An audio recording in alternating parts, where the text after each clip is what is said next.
Hello friends, welcome to my channel stories by Garima Kushwaha. दोस्तों, जैसा कि आप जानते हैं, मैं हर रोज़ आपके लिए अलग अलग और रहस्यमयी कहानियाँ लेकर आती हूँ और कुछ इसी तरह की एक कहानी मैं आज भी आपके लिए लेकर आई हूँ। तो चलिए शुरू करते हैं हमारी आज की वीडियो। अगर आप हमारे यहाँ रहेंगे तो हो सकता है आपको वो मिल जाए। वो मिल जाएगा क्या मतलब है? क्या क्या कभी तुमने उसे देखा है? मैंने उसे कभी नहीं देखा, पर सैमुअल का कहना है कि पता नहीं, हर रात हमारे घर की खिड़की के बाहर चमगादड़ उड़ते हैं। असल में सिर्फ एक चमगादड़, और वो हमारी खिड़की के बाहर ही लगातार उड़ता रहता है और उसे टकराता रहता है। सैमुअल का कहना है कि हो सकता है ये वही वैम्पायर हो। Very interesting. पर ये कोई आम चमगादड़ भी तो हो सकता है। इस बात की क्या गारंटी कि वो वही है? मुझे नहीं पता, पर सैमुअल का ऐसा मानना है कि वो वही वैम्पायर है। और इसके अलावा भी एक चीज़ है, हमारा घर गांव के आखिर में पड़ता है और हमारे आस पड़ोस में भी बहुत कम घर हैं, और हमारे घर से 3 घर छोड़कर एक बहुत पुराना घर है जो काफ़ी बड़ा है। आम तौर पर यहाँ जितने भी घर हैं उनसे ज़्यादा बड़ा, और वो सालों से खाली था।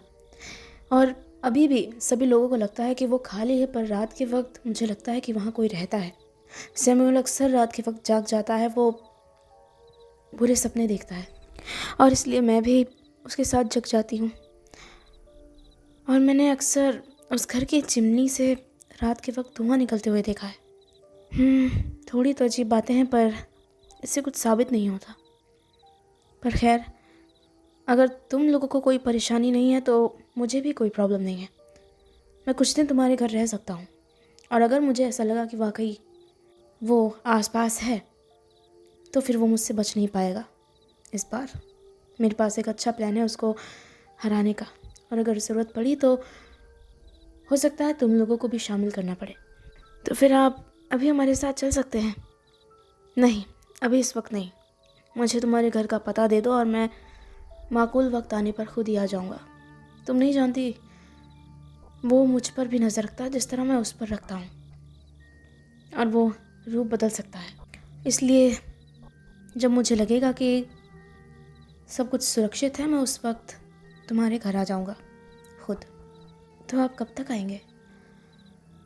हो सकता है आज शाम तक। ठीक है, हमें इंतज़ार रहेगा। ठीक है।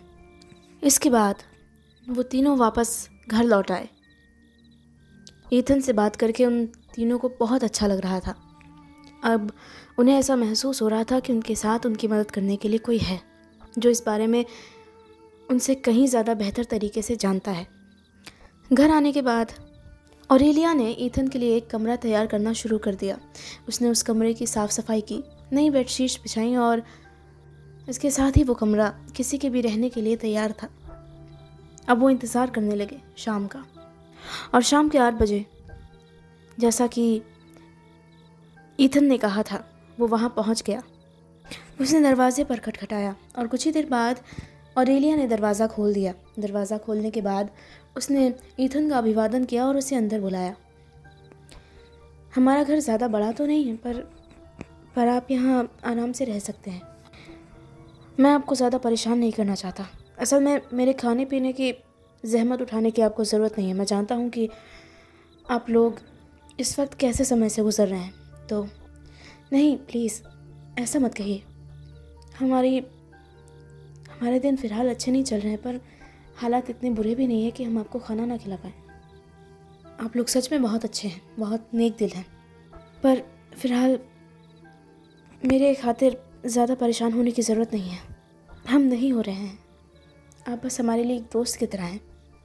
आपका बहुत बहुत शुक्रिया। इसके बाद उन तीनों ने एक साथ बैठकर खाना खाया। खाने के बाद वो तीनों ही फायर प्लेस के पास बैठ गए। आज वो काफ़ी देर रात तक जाग रहे थे और बार बार उस वैम्पायर के बारे में ही बात कर रहे थे। ऑरेलिया और सैमुअल दोनों ही उसके बारे में जानना चाहते थे। ईथन को जो भी पता था वो हर एक चीज़ उन दोनों को बताता जा रहा था। आखिर वो तुम्हारे पीछे क्यों पड़ा है सैमुअल? क्या तुम्हें कुछ पता है? मुझे नहीं पता। मुझे ये भी नहीं पता कि उसने आखिर मुझे उस कत्ल में फंसाने की कोशिश क्यों की। ओह, उसने ऐसा किया? हाँ, कुछ ही दिन पहले हमारे पड़ोस में एक सज्जन की मौत हो गई। अब असल में मैंने उनसे कुछ उधार लिया था और इस सिलसिले में वो मुझसे बात करने आए थे और हमारी बातचीत झगड़े में तब्दील हो गई और उन्होंने नाराज़गी में हमें गालियाँ देना शुरू कर दिया। और उसके बाद मैं ये सब कुछ सह नहीं पाया और गुस्से में मैंने उन्हें जान से मारने की धमकी दे दी। ओह, पर इससे ये बात पता नहीं चलती कि वो तुम्हारे पीछे क्यों है। मुझे नहीं पता। पता नहीं क्यों। चलो खैर, जब वो मिलेगा तो उसी से पूछ लेंगे। मेरे ख्याल में मिस्टर सैमुअल, हमें हमारे कमरों की व्यवस्था में थोड़े बदलाव करने होंगे। किस तरह के बदलाव? फिलहाल मैं जब आपके घर पहुंचा, मेरे ख्याल में मुझे किसी ने नहीं देखा, और अगर देखा होगा तो मेरी बदकिस्मती।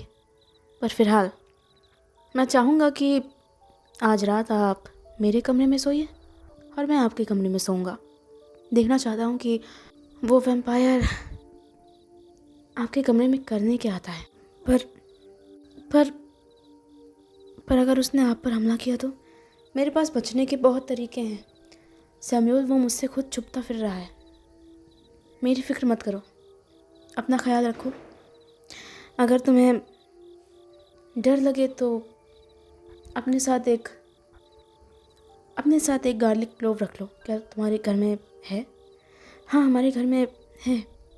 तो ठीक है, उसे अपने पास रखो, जिससे वो तुम पर हमला नहीं करेगा।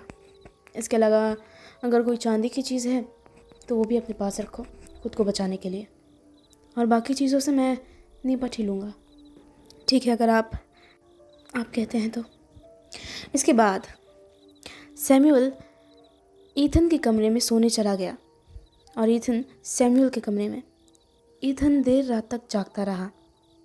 तभी उसे खिड़की पर एक आवाज़ सुनाई पड़ी, मानो कोई चीज़ आकर टकराई हो। ईथन को मानो इसी का इंतज़ार था। वो फ़ौरन खिड़की के करीब गया और उसने खिड़की के एक किनारे से बाहर की तरफ झांकने की कोशिश की। उसने अपने चेहरे पर एक मास्क लगाया हुआ था और कमरे में गहरा अंधेरा छाया हुआ था। उसने बाहर की तरफ देखा। वो चमगादड़ बार बार फड़फड़ाता हुआ उस खिड़की से टकरा रहा था, जिसके बाद वो वापस चला गया। और इसके बाद ईथन भी वापस अपने बिस्तर पर चला गया सोने के लिए। वो लेटा हुआ था। वो अपने दिमाग में अभी भी कुछ सोच रहा था। अगली सुबह जब वो तीनों नाश्ते की टेबल पर मिले, तब मैक्स भी उनके साथ था। वो बस सैमुअल को देखने आया था और ईथन को वहाँ देखकर उसे काफ़ी खुशी महसूस हुई। सैमुअल, मुझे बताते हुए खुशी हो रही है कि जो तुमने देखा था वो सही है। वो वही वैम्पायर है। आप यकीन से कह सकते हैं? बहुत अच्छे से। मैं उसे अच्छे से पहचानता हूँ। अब हमें आगे के बारे में सोचना है। मुझे तुम लोगों की मदद की ज़रूरत पड़ेगी। वो हर बार मुझसे बचकर भाग जाता है। मैं अकेला ही उससे लड़ने की कोशिश करता हूँ। उसके पास बहुत सी शक्तियाँ हैं पर मेरे पास नहीं है। मैं तुमसे बेहतर हूँ, पर अगर शक्तियों के मामले में देखा जाए तो उससे बेहतर नहीं हूँ। वो अक्सर किसी न किसी और रूप में खुद को बदल कर भाग निकलता है। तो मैं चाहूँगा कि तुम लोग मेरी मदद करो। हमें करना क्या है? वो हर रात सैमुअल की खिड़की पर आता है उसे देखने के लिए। कुल मिलाकर वो सैमुअल को नुकसान पहुंचाना चाहता है। पर क्यों? मुझे नहीं पता। हो सकता है वो उससे कुछ कहना चाहता हो, कुछ पूछना चाहता हो, या उससे सिर्फ डराना चाहता हो। तो हो सकता है तुम्हें सुनकर बुरा लगे, पर हमें सैमुअल को चारा बनाना होगा। क्या? हाँ, वो सैमुअल से मिलना चाहता है और हम उसे ऐसा करने का मौका देंगे। और जब वो उससे मिलने के लिए आएगा तब हम उसे ख़त्म कर देंगे। पर उसने सैमुअल पर हमला कर दिया तो आप जानते हैं वो कितना ख़तरनाक है। जानता हूँ इसमें बहुत ख़तरा है, पर और कोई रास्ता भी नहीं है। अगर तुम्हारे पास इससे बेहतर कोई प्लान हो तो मुझे बताओ, पर मैं अपने पति की जान खतरे में नहीं डाल सकती। तो फिर ऑरेलिया प्लीज़, ये सब कुछ अब ख़त्म हो जाना चाहिए। सब ठीक हो जाएगा। मुझे इन पर भरोसा है, मुझे कुछ नहीं होगा। इसे ख़त्म करते हैं। पर सैमुअल, तुम अभी तो कितनी बड़ी मुसीबत से निकल कर आए हो।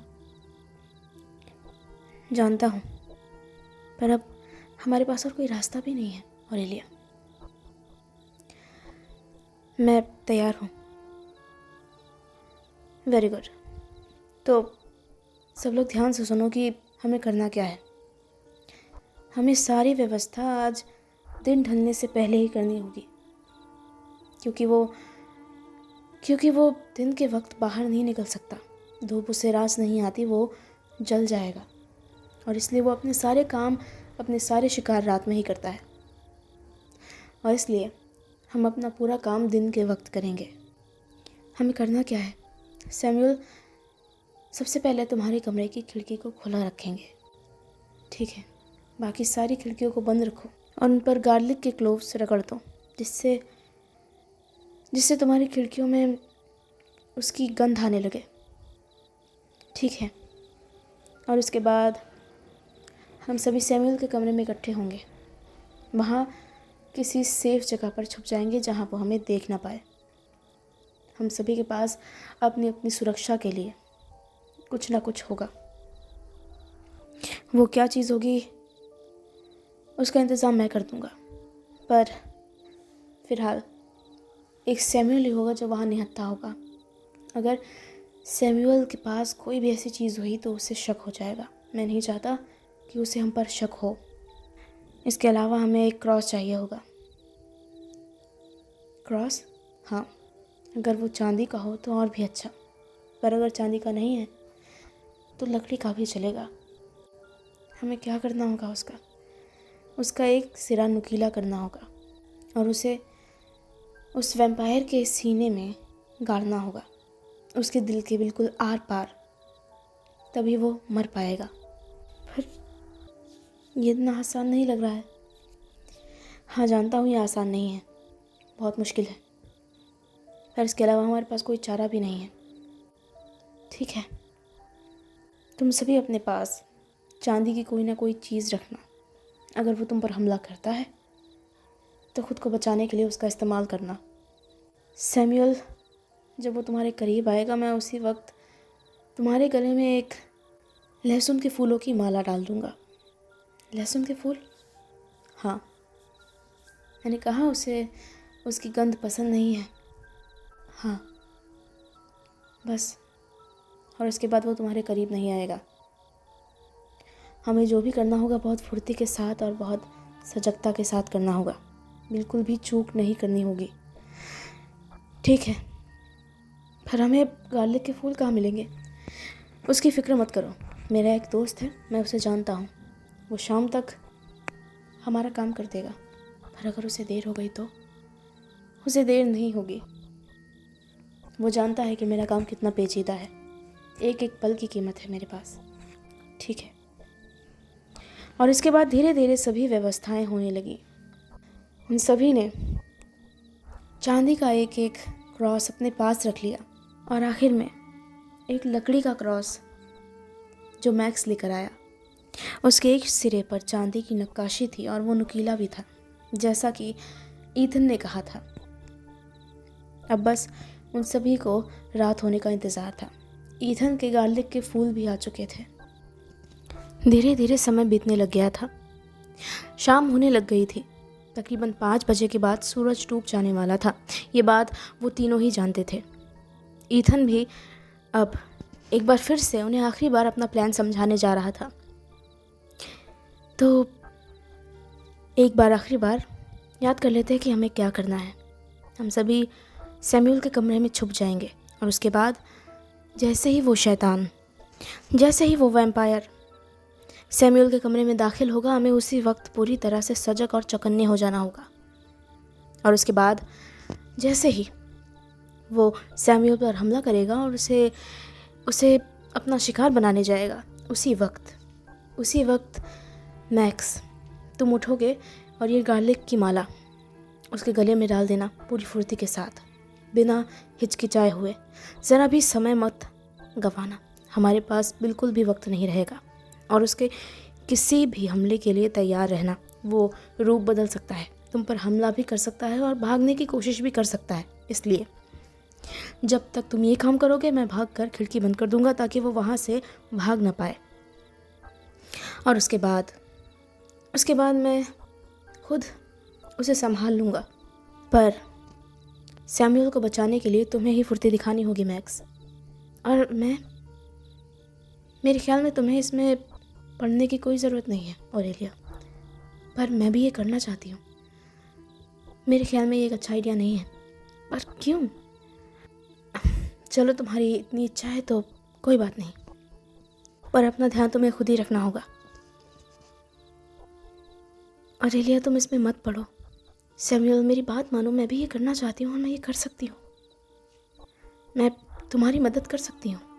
ऑरेलिया की एक से एक की गई ताकीदों के आगे किसी की बातें नहीं रुक पाईं और आखिरकार उन तीनों ने ऑरेलिया को भी अपने प्लान में शामिल कर लिया और फिर धीरे धीरे कमरे में अपनी अपनी जगह संभाल ली। सभी ने अपने हाथों में वो ज़रूरी चीज़ें ले रखी थी जो ईथन के हिसाब से उनके लिए बहुत ज़रूरी थी। धीरे धीरे अंधेरा होने लगा। रात के तकरीबन 8 बजे उन्हें वही चिर परिचित सी फड़फड़ाहट की आवाज़ सुनाई पड़ी। वो लोग चौकन्ने हो चुके थे और जान चुके थे कि ये कौन है। कुछ ही देर बाद एक हवा के झोंके से खिड़की पूरी तरह से खुल गई और उसके अंदर एक विशालकाय चमगादड़ दाखिल हुआ। कमरे में आते ही वो बिजली की तेज़ी से एक इंसान में तब्दील हो गया। ये वही वैम्पायर था। एक बार इंसान में बदल जाने के बाद उसने सीधे अपनी नज़रें सैमुअल की तरफ घुमाई। सैमुअल उसी कमरे में एक किनारे डरा हुआ सा खड़ा हुआ था। तुम्हारे इस कमरे से एक बहुत बुरी गंध आ रही है सैमुअल, और मुझे ये ज़रा भी बर्दाश्त नहीं है। पर मैं फिर भी यहाँ हूँ क्योंकि मुझे तुमसे बदला लेना है। जानते हो मुझे कोई फ़र्क नहीं पड़ता था अगर तुम मेरे घर से भाग भी जाते तो, पर तुमने जाते जाते जो किया वो मेरे बदले की वजह बन गया सैमुअल, और अब तुम्हें अपना बदला चुकाना पड़ेगा। मैंने सिर्फ अपनी जान बचाने की कोशिश की थी, उसके अलावा मैंने कुछ नहीं किया। मैं वैसे भी तुम्हारा बिगाड़ ही क्या सकता था। अच्छा, जरा देखो मेरे चेहरे की तरफ। ये निशान देख रहे हो? ये उस रात मेरे चेहरे पर पड़ा जब तुमने अपने हाथों से मेरे चेहरे को छुआ। सदियों से कोई मुझे इतना सा भी नुकसान नहीं पहुंचा पाया सैमुअल, इतना सा भी, एक खरोंच तक नहीं आई। पर तुमने ये जो निशान दिया है ये ताउम्र मेरे साथ रहेगा, और इसलिए अब मैं भी तुम्हें एक ऐसी सज़ा दूंगा जो तुम्हें सारी ज़िंदगी दुखी रहने पर मजबूर कर देगी। तुम्हें भी मेरी तरह वैम्पायर बना दूंगा। 100 साल से भी लंबी ज़िंदगी और कोई अपना नहीं, अकेलापन, तन्हाई और फिर दुनिया की नफ़रत, सब कुछ देखोगे तुम अपनी आंखों से। इसके साथ ही वो सैमुअल के करीब आया और अपने हाथों से उसके गले को पकड़ा और धीरे धीरे उसके कंधे की तरफ झुकने लगा उसे काटने के लिए। और इसी समय मैक्स अलमीरा के एक किनारे से बाहर निकला और उसने पूरी फुर्ती के साथ लहसुन के फूलों की माला सैमुअल के गले में डाल दी। इससे वो वैम्पायर सकपका गया और एक झटके से पीछे हट गया। ओह, ये क्या है? तुम कौन हो? मेरा नाम है मैक्स। और इसी बीच ईथन अपनी जगह से बाहर निकला और उसने फौरन खिड़की बंद कर दी। कैसे हो मेरे पुराने दोस्त? हो तो तुम ही आओ ईथन। हाँ, मुझे तो यहाँ होना ही था। तुम्हें इतने सालों से जो ढूंढ रहा हूँ मैं, और जानते हो जो काम मैं शुरू करता हूँ उसे ख़त्म करके ही दम लेता हूँ, तो फिर ये काम कैसे छोड़ देता? और ये तो मेरे अलावा कोई कर भी नहीं सकता। तो तुम्हें क्या लग रहा है तुम यहाँ इन मामूली से इंसानों के दम पर मुझे पकड़ लोगे या मुझे मार पाओगे? बिल्कुल, मैं ऐसा ही करने वाला हूँ। और इसी के साथ ईथन ने अपने हाथ में लिया हुआ वो क्रॉस फ़ौरन उस वैम्पायर की तरफ उछाल दिया, पर वो बहुत फुर्तीला था और वो फ़ौरन एक किनारे हो गया और उसने फ़ौरन अपना रूप बदल लिया। वो फिर से एक चमगादड़ की शक्ल में आ चुका था और वो इधर उधर फड़फड़ा रहा था। सभी उसे पकड़ने की कोशिश कर रहे थे। तभी ओलेरिया ने फ़ौरन एक पुरानी चादर हवा में लहराई और वो चमगादड़ उस चादर में फंस गया। मैंने इसे फंसा दिया, अब क्या करना है? फ़ौरन वो क्रॉस लाओ, इससे पहले वो बदल पाए। हाँ, जब तक वो कुछ कर पाते, एक बार फिर से उसने अपना रूप बदल लिया था। अब वो एक भेड़िए में बदल चुका था। वो भागते हुए सीधा ऑरेलिया की तरफ लपका और उसे एक धक्के से ज़मीन पर गिरा दिया और अब वो सैमुअल की तरफ मुड़ चुका था। सैमुअल ने अपने हाथ में होली क्रॉस पकड़ रखा था, जो चांदी का था। वो एक तरह का छोटा सा लॉकेट था। सैमुअल ने वो लॉकेट अपने आगे कर दिया, पर उस भेड़िए ने उस लॉकेट को दरकिनार करते हुए फ़ौरन सैमुअल पर छलांग लगाई और अपने दांतों से उसे चोट पहुंचाई। इसी बीच ईथन उस भेड़िए के पीछे गया और उसने फ़ौरन अपने हाथों में पकड़ा हुआ वो होली क्रॉस उसके शरीर पर रख दिया। उसके छूते ही उसे एक ज़ोरदार जलन का एहसास हुआ और वो वापस अपने पुराने रूप में आ गया।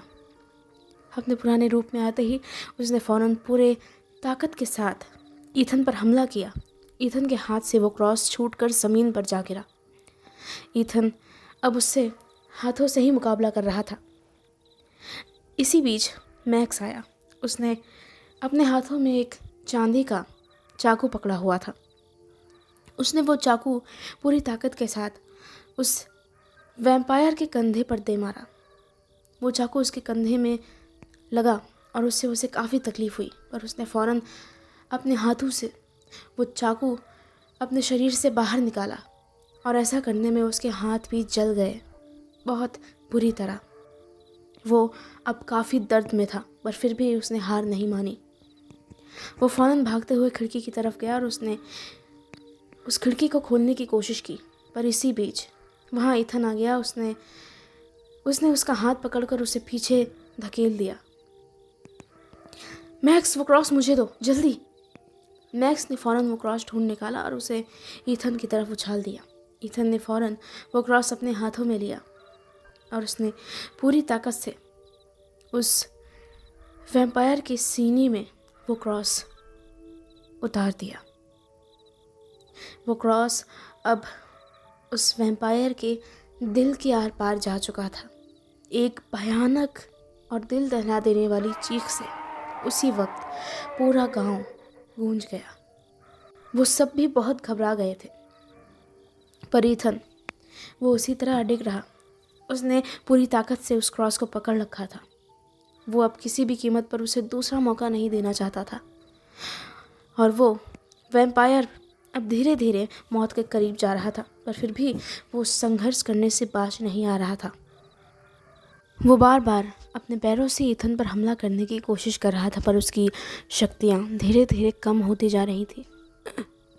नहीं, मैं तुमसे नहीं हार सकता ईथन। मैंने कभी नहीं सोचा था, पर एक ना एक दिन सबको जाना होता है और तुम्हारा वक्त तो बहुत पहले निकल गया मेरे दोस्त। अब तुम्हें अपने बुरे कर्मों से मुक्ति पानी होगी, इस दुनिया को छोड़ के जाना होगा। मैं जानता हूँ तुम कभी एक बहुत अच्छे इंसान होते थे, पर अब तुम वो इंसान नहीं रह गए हो। उम्मीद करता हूँ ऊपर वाला तुम्हें एक अच्छी जगह देगा। मैक्स, वो गार्लिक की माला मुझे दो। हाँ, अभी देता हूँ।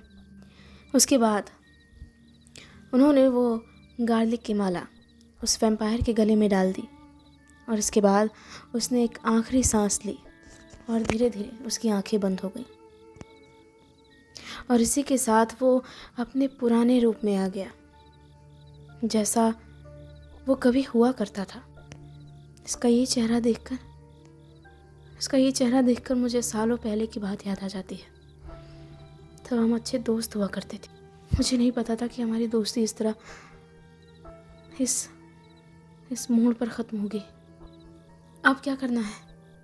क्या ये, हाँ तकरीबन, पर एक आखिरी काम करना होगा। मुझे इसके सिर को इसके धड़ से अलग करना होगा। ठीक है, क्या ये करना ज़रूरी है?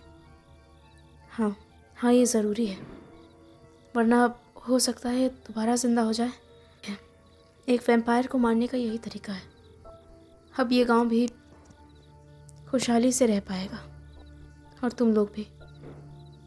उम्मीद करता हूँ कि तुम अपने बुरे हालातों से जल्दी ही बाहर निकल आ पाओगे। हाँ। इसके बाद उन्होंने पूरे क्रियाकर्म के साथ उस वैम्पायर को दफना दिया, जो कि अब पूरी तरह इंसानी रूप में आ चुका था। कुछ ही दिनों बाद सैमुअल को एक नई नौकरी मिल गई, और बेहतर वेतन के साथ, और धीरे धीरे उसने अपने सभी कर्जे चुकते कर दिए, और वो एक बार फिर से खुशी के साथ रहने लग गए। तो दोस्तों, इसी के साथ ख़त्म होती है मेरी आज की कहानी। मेरी आज की कहानी आपको कैसी लगी ये मुझे कमेंट बॉक्स में कमेंट करके ज़रूर बताइएगा। साथ ही साथ वीडियो को लाइक और शेयर करना बिल्कुल मत भूलिएगा। Thank you.